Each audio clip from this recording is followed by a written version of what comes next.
Sure. Wow,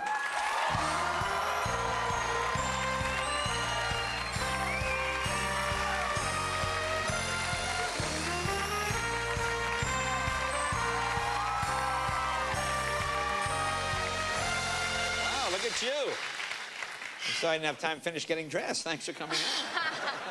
Well, I thought I had to do something to top that, hula hoop guy. Oh, yeah. Well, you already that win. Was yeah. something. Well, yeah, that was something. It was more than I thought, actually. Yeah, I bet. Now, you're back from where? You Portugal, some exotic place? What were you doing there? We were, my daughter and I and a couple girlfriends, we were in Portugal. I was doing this charity, Laureus Sport for Good Foundation charity. Oh, and sure. We had a great time. And you met the King of Spain? I did meet the King of Spain. That's the first king I've ever met. Really? And, it's funny. When you arrive at the hotel for the event, they have your sort of schedule, what you have to do. Right. And one of the things is an entire sheet of protocol about meeting royalty. And they're serious. I mean, you really have to do that. It's a pleasure to meet you, curtsy thing, or, it's trouble. Really? So yeah. did you memorize? Now, what is the king? Is the king, is he single or married? He's single. Oh. So what is the protocol? Fold your clothes, put them neatly on the dresser. And what do they say exactly? How does it work? Well, Emerson and I kind of practiced. I was actually a little nervous, Yeah. because, you're thinking in America, oh, you got to be kidding, really? I really have to say that?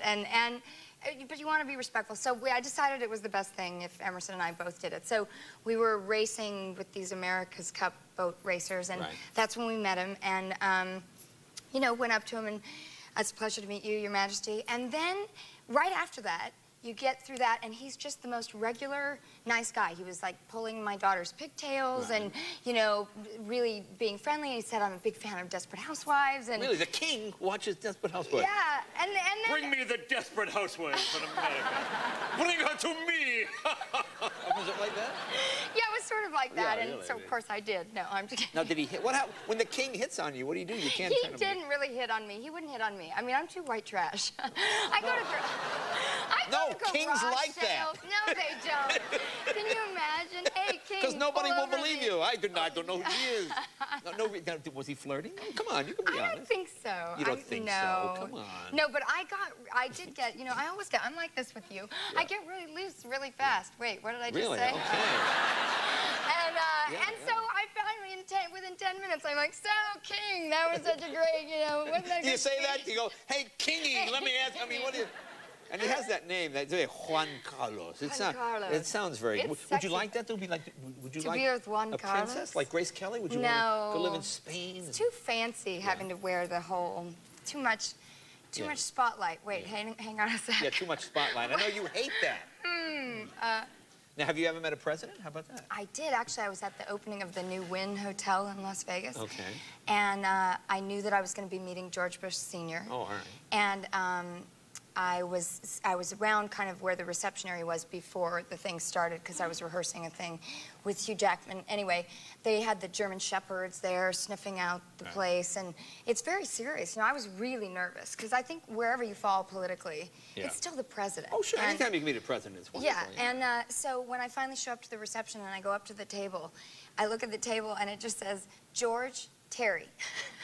That's it. And it was so casual. And I sat next to him, and I'm thinking, what am I going to say? What am I going to say? And we just started talking about fishing. Because I grew up fishing, and he's a big fisher. And then there was Steven Spielberg with Steven next to me, and it was just all, it was like a dream night. It was really insane. And the names match the people. No, let me Like in tell you Spain, how did it cool. go Terry, King, Bobby, Sue? But, so wait, he was so cool, though, because Yeah. this woman had come up and asked him to talk to somebody on a cell phone.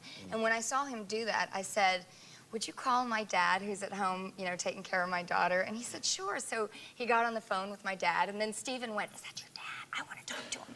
And so then Stephen got on the phone with my dad, sort of made my dad's whole, Oh, that's very nice. Did you ever meet Clinton? He would have talked to you. Yeah, no.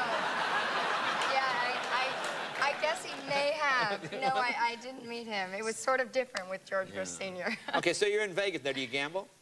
Not really. Not really. Now, no. what's not real? That sounds like a bad habit. No, I'm not. No, I'm not addictive. It's not. It's kind of stressful. Money, losing money, and so you gambled not at all.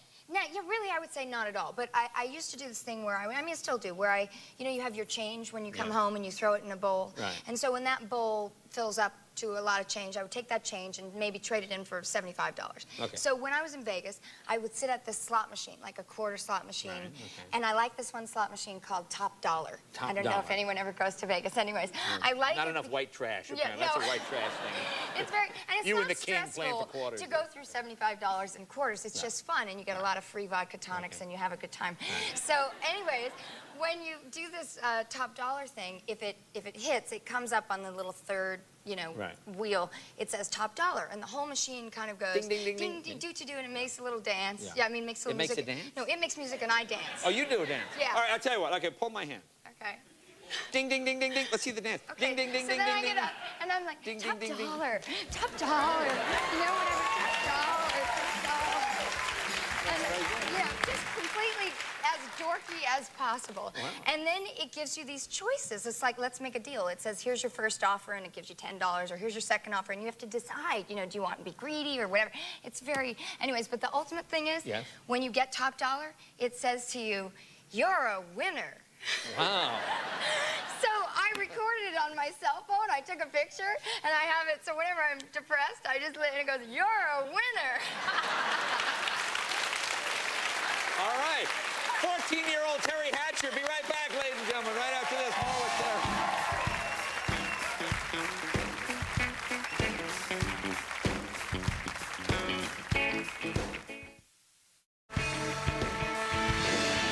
Welcome back. Talking with Teri Hatcher, Desperate Housewives, the big finale this Sunday. It's so funny to me because I see you in the tabloids. Like, we always go through there, and I don't know what's true and what's fake. Now, they had some bra story in there. What was that about?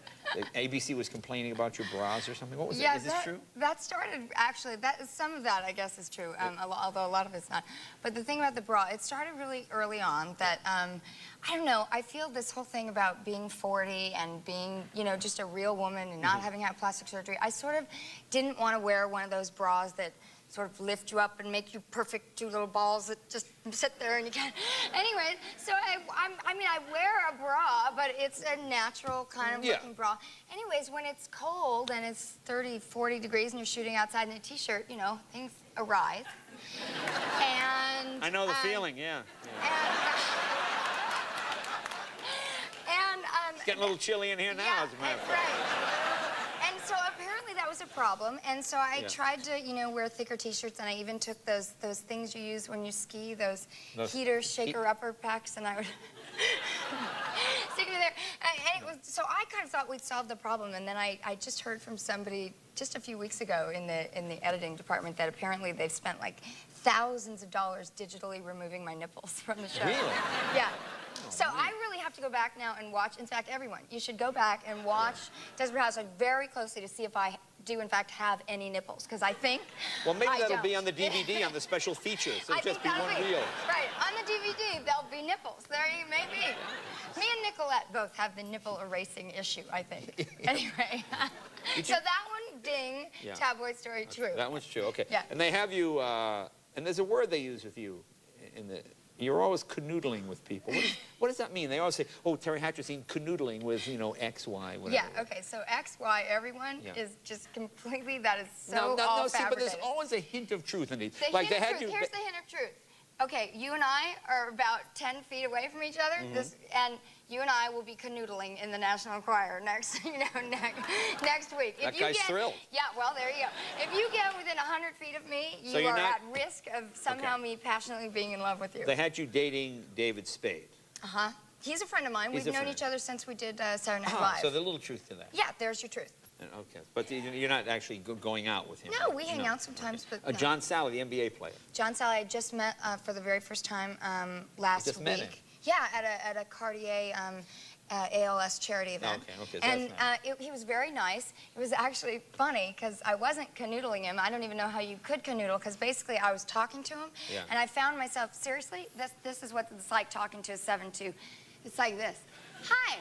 It's really nice to meet you. Yeah, it's nice to be here. It's fun. Oh, yeah, Lauren Hill, she's really good. I'm just with my friend Lauren. I don't think I can talk to you anymore because this is uncomfortable. That's what, so I don't know how you canoodle. And when you talked to David Spade was, hi, what's your name? How you doing?